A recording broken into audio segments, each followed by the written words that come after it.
I think you had something there, Russ, where you said just bad habits, right? And I think it's such an overlooked aspect to dealing with our clients, and you really don't understand those bad habits until you connect with them.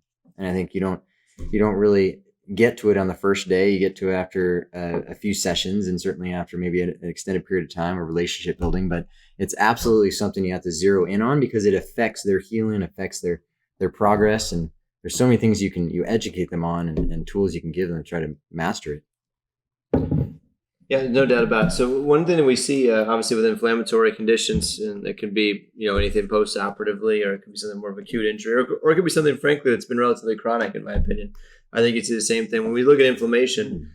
The science of it hasn't really changed all that much. It's really been the same. You have a 3 to 5 day inflammatory window, and yet you see clients all day long that are in pain much longer than 5 days, that they're having swelling much longer than 5 days.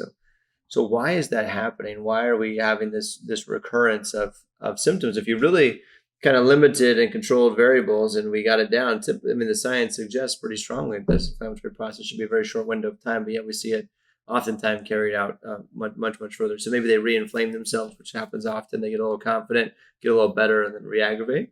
Or maybe we push too hard in rehab, or push too hard in strength conditioning, where they end up flaring up. And I think that we got to take some ownership of that as clinicians.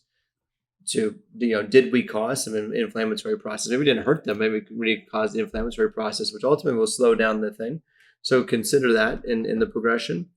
And then, of course, maybe what are they doing on their own? Maybe it comes down to a variety of factors. So we look at a variety of variables, and I worked closely with Scott Pelton, who's phenomenal. Wrote a book called Sink, Float, or Swim, and he really focuses on executive function and working at an elite level and maintaining success for a long period of time. And he was working with the Oakland Raiders and brought me in. We did a lot of testing with the Oakland Raiders, actually the coaching staff, as opposed to the team and the player side.